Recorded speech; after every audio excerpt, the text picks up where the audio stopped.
Coming to you from City Limit Studios in Nashville, Tennessee. It's Amped After Dark with Travis Bowlin. Tonight's musical guest, Glen Jones. And coverage of the Nashville Good Guys Hot Rod Car Show. House band Ollie Dog and the Hortons. And co-host Brendan Bennett. Did you know the word karaoke originates from Japan, where it literally translates to empty orchestra? Now here's your host, Travis Bowlin.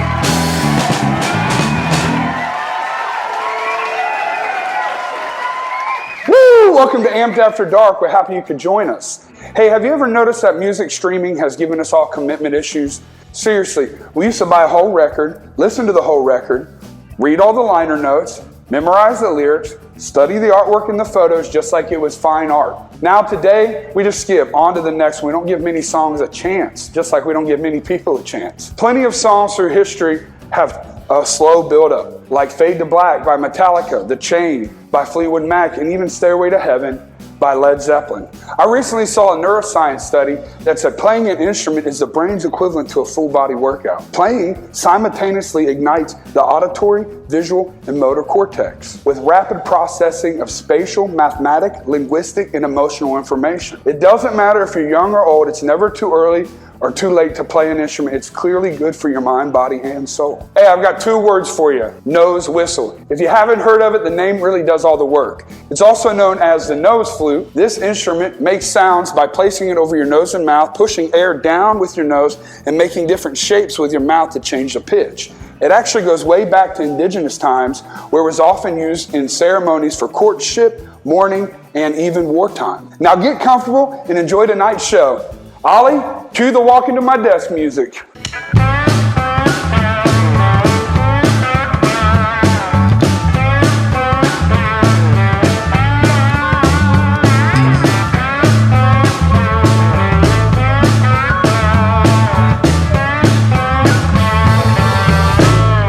All right, everybody, we're going to start out with Ray Bond's Guitar of the Day. Let's take a look. You know, I got to fan off with a book and see what we got here.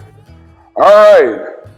This talks about 3 British luthiers. Let's do a little close-up there. Bada bang, bada boom. All right, I'm going to do a little bit of research. I'll come back to y'all. This mainly talks about 3 British luthiers who are making wonderful Spanish guitars. And the main one here is a gentleman named David Rubio, who originally was named David Spink. But what he did is he changed his name to the name of a small Spanish village, and he was making extremely valuable and great Spanish classical guitars because he studied with some of the leading luthiers in Spain, and he ended up moving to New York in '61 and started his own shop in the Greenwich Village until he moved back to Britain, where he teamed up with 2 other top British luthiers who are making these Spanish classical guitars, so check into that a little bit more. Next, we're going to go into our open tuning of the day. This one here is a real simple one. This is open D, so we have regular tuning up until the low E string, where we're going to drop it to match the D string. And what this does is it gives you kind of this kind of swampiness.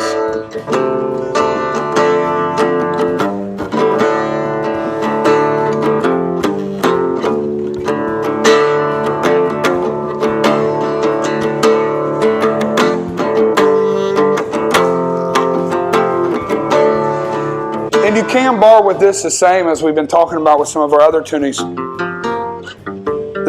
The bottom 3 at least make full chords wherever you go. So check out that open D. If you want to get a little bit more wild with it, you can also take the high E string and tune it down to D. Let me get it to it. Then you have like, it really rings out.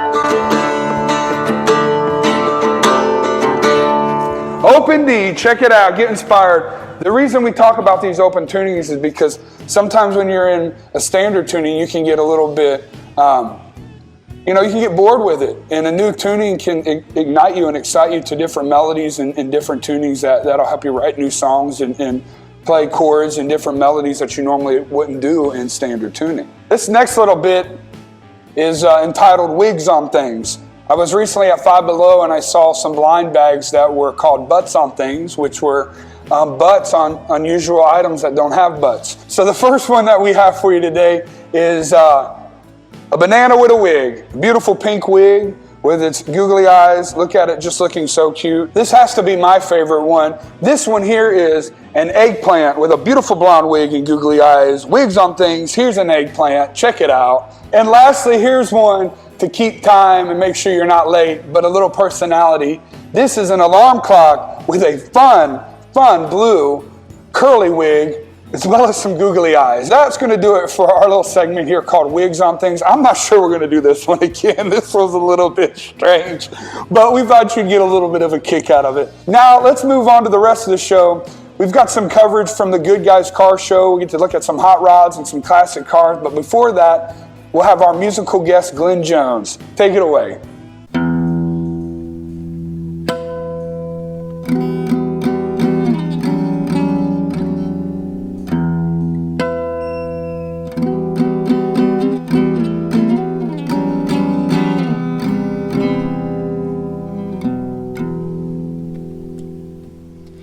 I saw you yesterday,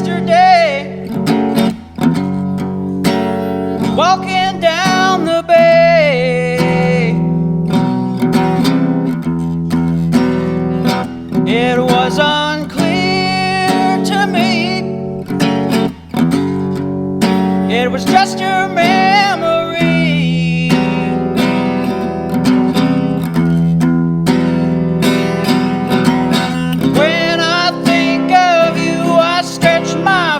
Out for the sky, I got to get to you and reach the shore before I die.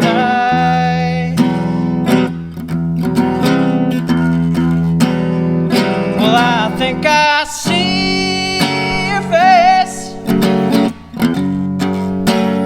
but it's blurring fast.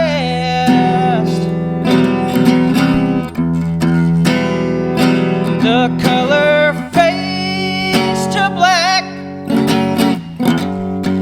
no matter how I want them back.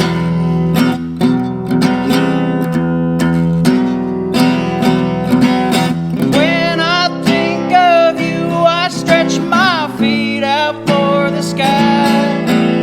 I got to get to you and reach the shore before I die.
everybody.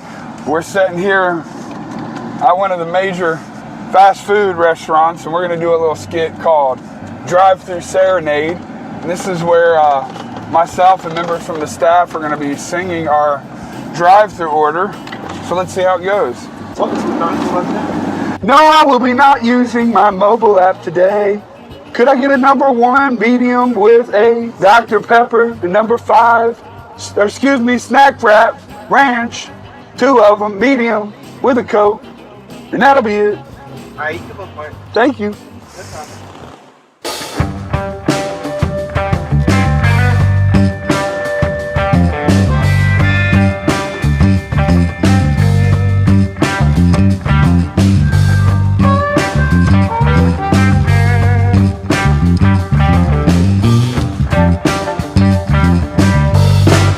It's Brennan in the Alley. This establishment here, 162 Printers Alley, also known as Alley Taps, is closing its doors tonight after a good 10-year run. This venue's been here since the Prohibition. I mean, Jimi Hendrix got his start here. Paul McCartney played here. It's real sad to see it go. This community is real strong and really passionate about this place. We started a Facebook campaign, keep the place alive. Maybe open our doors somewhere else in the future, but you can check that out. I'm sure we'll find a place we can put that around here. But we're going to interview some folks and talk about Printers Alley and talk about Alley Taps a little bit tonight. I'm just kicking it here with my buddy Gene. We were talking about Alley Taps. You were just recently started coming around here, yeah? Yeah. I just started working downtown, and I found Alley Taps almost right away. And it's one of those rare industry bars that actually exists here in Nashville. And we're running out of industry bars. All right, AJ. So you've been leading tours here for how long? Almost 3 years. 3 years, and always here at Alley Taps? Every single one of my tours, yep. Man, so how do you feel about what's going on? I mean, in a nutshell. Oh man, it's very bittersweet. It's kind of tough for me because this spot has been a rock for all of my tours. I come here for everything that I do, Right. and it's really sad because I kind of feel lost. I told my little sister that I feel lost because I don't know all the bars yet. We Right. still haven't figured out our new schedule, so I'm kind of like at loss for words. Yeah. But it's a staple for me here in Nashville. All right, David. Yeah. We met right here at Alley Taps. What does it mean to you, man? I love Alley Taps. There's only like a couple spots I really go in downtown, and Alley Taps is one of them. I never go in places on Broadway or anything like that. I love it down here. Right. Yeah. Yeah, I kind of feel the same way. I'd rather be here than anywhere on Broadway. Yeah. Yeah, man. Absolutely. Where do you think you're gonna hang out after this? I don't know.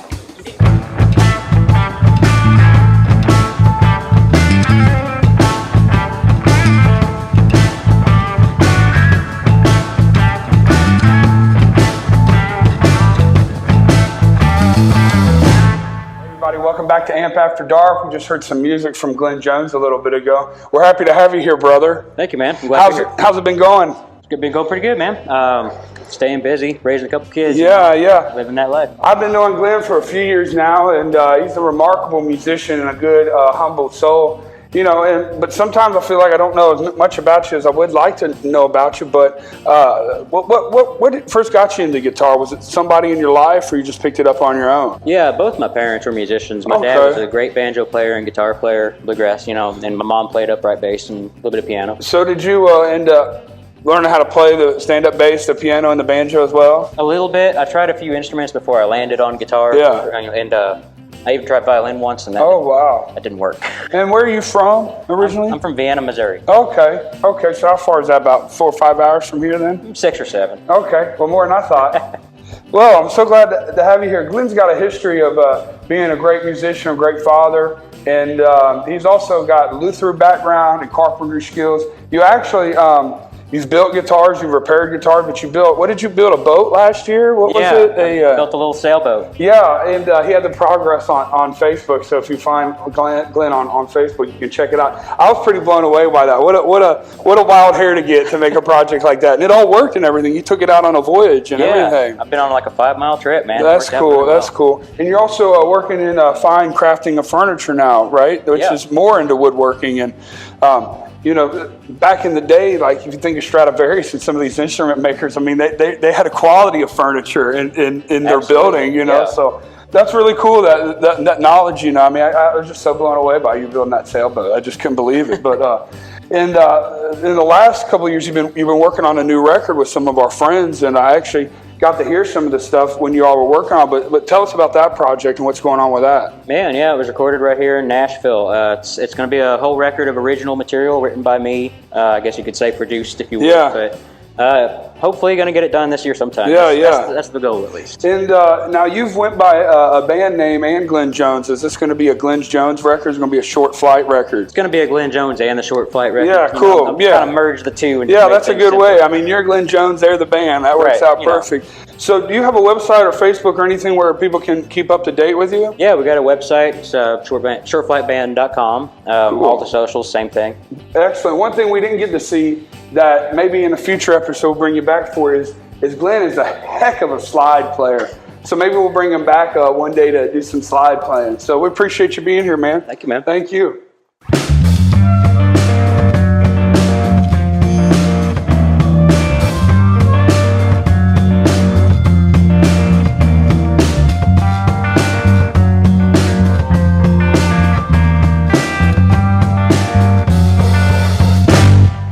Hey, it's Travis Bowlin, and we're at the Good Guys Custom Car and Hot Rod Show here in Nashville. Let's go look at some cool cars.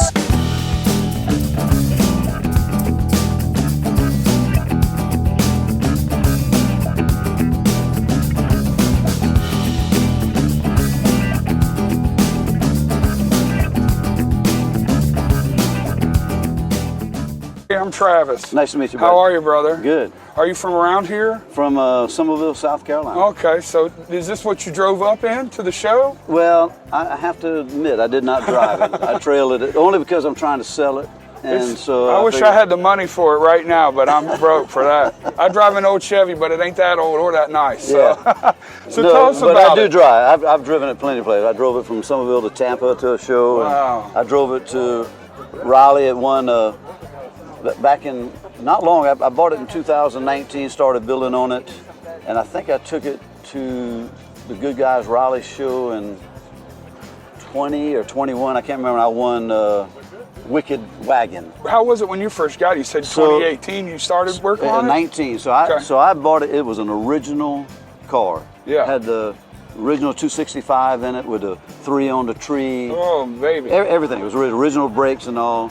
But I saw some potential. It had a set of wire wheels with fender skirts and all. It was on Hemmings is where I saw it. And I actually found it here in Franklin. Okay, wow. So it was a Barry Alexander collection. Okay. He's got a big 150 cars. He was a big dealer one time in Tennessee. Anyway, so I kept seeing it, and I finally saw potential. And the reason I was looking for something like this, I restored an old Chris Craft boat, and I was wanting something that would kind of look good pulling it, you know. Yeah. I was looking at Suburbans, I was looking at, different things. And when I never knew that Chevrolet made a 2-door wagon until I saw this one. As far as the paint and the interior, it was pretty much like that. But I put disc brakes on it, tubular front A arms on it, put a 355 cubic inch 400 horse. Nice. It's got a Tremec 5-speed. Now it's got AC. We put new wiring on it. How long did it take you to get it to where you wanted it? Maybe 3 or 4 years. Something Wow. like that. Yeah. I love it, man. Great job, Terry. I appreciate you taking your time to tell us about it. No man. problem.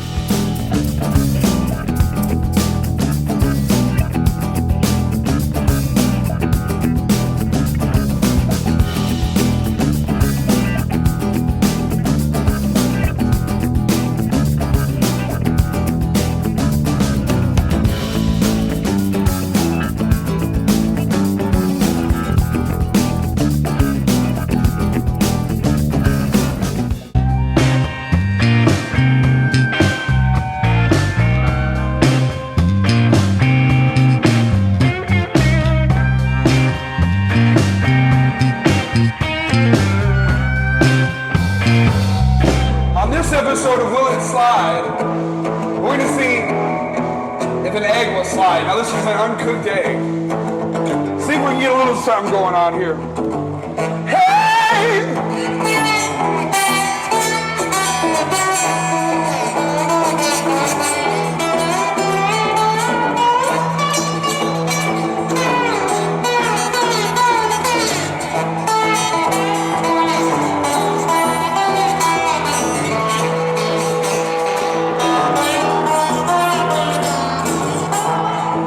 honestly, I don't think it's very practical because of the convex shape of it. So I'm gonna have to say it doesn't slide.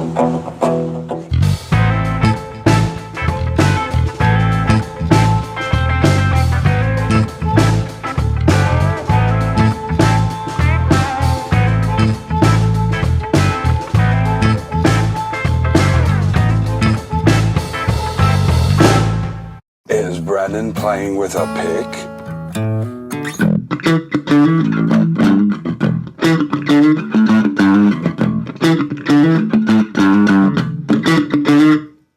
No. It's a Lego.